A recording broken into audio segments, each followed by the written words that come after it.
Cuando hablamos de inteligencia normalmente nos referimos a la percepción, la aprehensión, los sentimientos, el conocer. Cuando hablamos de inteligencia artificial es que eso lo lleva a cabo una máquina.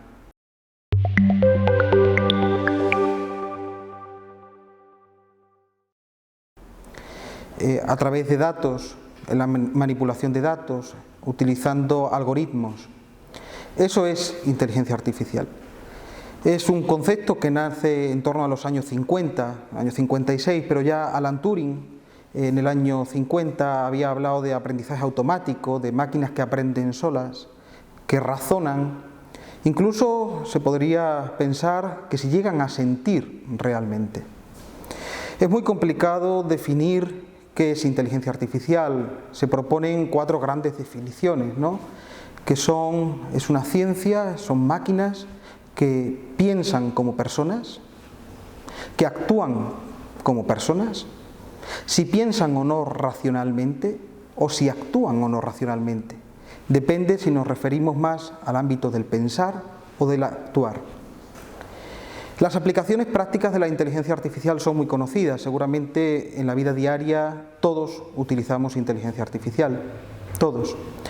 Así, por ejemplo, en el transporte, cuando cogemos un autobús, ese autobús es controlado desde una sede central, basándose en datos que le proporcionan señales procesadas por la inteligencia artificial.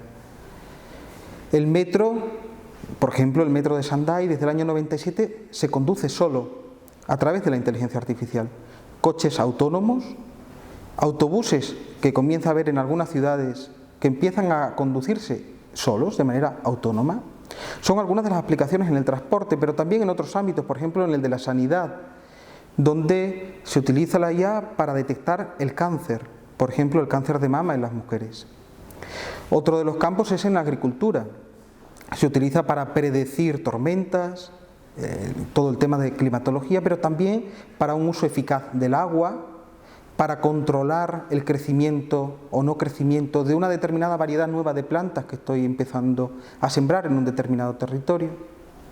Y de manera lúdica la IA se ha utilizado casi desde los comienzos en ese intento de superar al hombre en el juego. Lo hizo primero en las damas, luego en el ajedrez y por último en el año 2015 el Go, que la inteligencia artificial superó al hombre también en ese juego. Por tanto, son muchas y muy diarias, desde luego, en nuestros teléfonos las aplicaciones que llevan inteligencia artificial. Google Maps utiliza inteligencia artificial, Facebook, Instagram, TikTok, todas utilizan inteligencia artificial. Esta ciencia, estas herramientas que intentan simular a la inteligencia humana, a nuestra creatividad, a nuestro razonamiento, a nuestro pensar, en definitiva, tiene implicaciones o cuestiones que quizás nos podemos plantear si son o no éticas. Podríamos preguntarnos si realmente ese procesamiento de datos, que es lo que hace la inteligencia artificial, si realmente tiene fines, si siente lo que hace, si lo hace por algo realmente, o si ese algo por el que lo hace se lo ponemos nosotros. ¿Quién utiliza los datos que proporcionamos en esas aplicaciones, en esas herramientas? ¿Quién dispone esos datos? ¿Para qué se utiliza la inteligencia artificial? Son algunas de las cuestiones éticas que la inteligencia artificial nos plantea.